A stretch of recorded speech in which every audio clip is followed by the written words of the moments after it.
it's a great idea. We've come so far when it comes to fire prevention.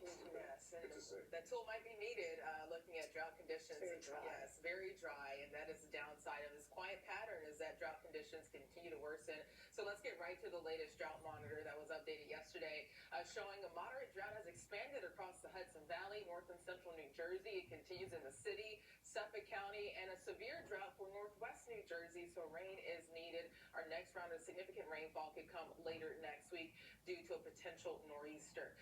Right now, skies are nice, a mixture of sunshine and clouds, 54, winds out of the west near 8 miles per hour. The forecast for a high of 60. We're pretty close to normal for this time of the year. Sunset at 6:02 and sunrise around 7:17. Temperatures in the 50s, Newark 58, just shy of 60 in Islip, 55 in White Plains, and 56 degrees in Poughkeepsie. These numbers won't move much throughout this afternoon.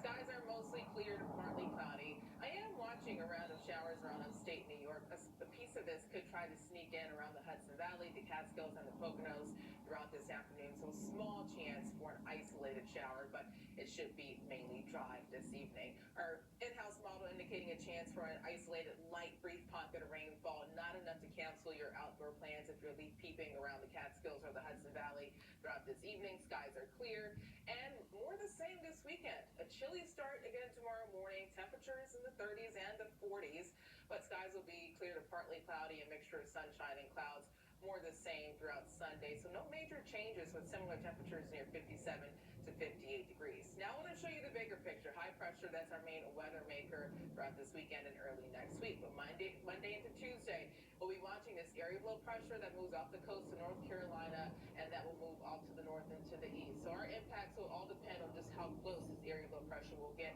For now, we could see some rainfall Tuesday into Wednesday, but make sure to stay tuned for an updated forecast as we nail down that track. It also could have some interaction with what's now Tropical Storm Melissa. This is just lashing the Dominican Republic, Haiti, also even Puerto Rico with heavy rainfall, now taking aim at Jamaica.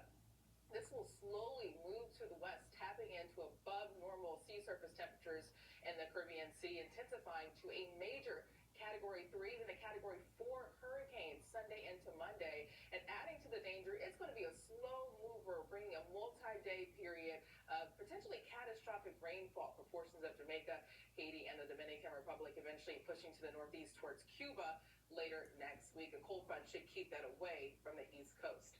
But for us, temperatures near 60, a mixture of sunshine and clouds, a cool breeze tonight down to 46, turning clear again, and by tomorrow, temperatures in the upper 50s, staying cool with some sunshine. For the rest of the 7-day forecast, quiet weather continues through early next week, but Tuesday into Wednesday, we could see the potential for some rainfall. Some of that could linger into Thursday, with highs near 54 to 56 degrees. All right. Looking like we got a little bit of something for everybody. Yeah.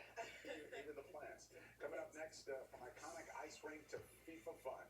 New York City landmark getting into the World Cup spirit, and you can be there for all the action. And when a little boy needed surgery to help him do basic things like eat or breathe, doctors found the solution right in the boy's ribs. I'm Jimmy Kimmel, and if you're looking for the best news team in New York, they're right here in LA. Why are you in LA?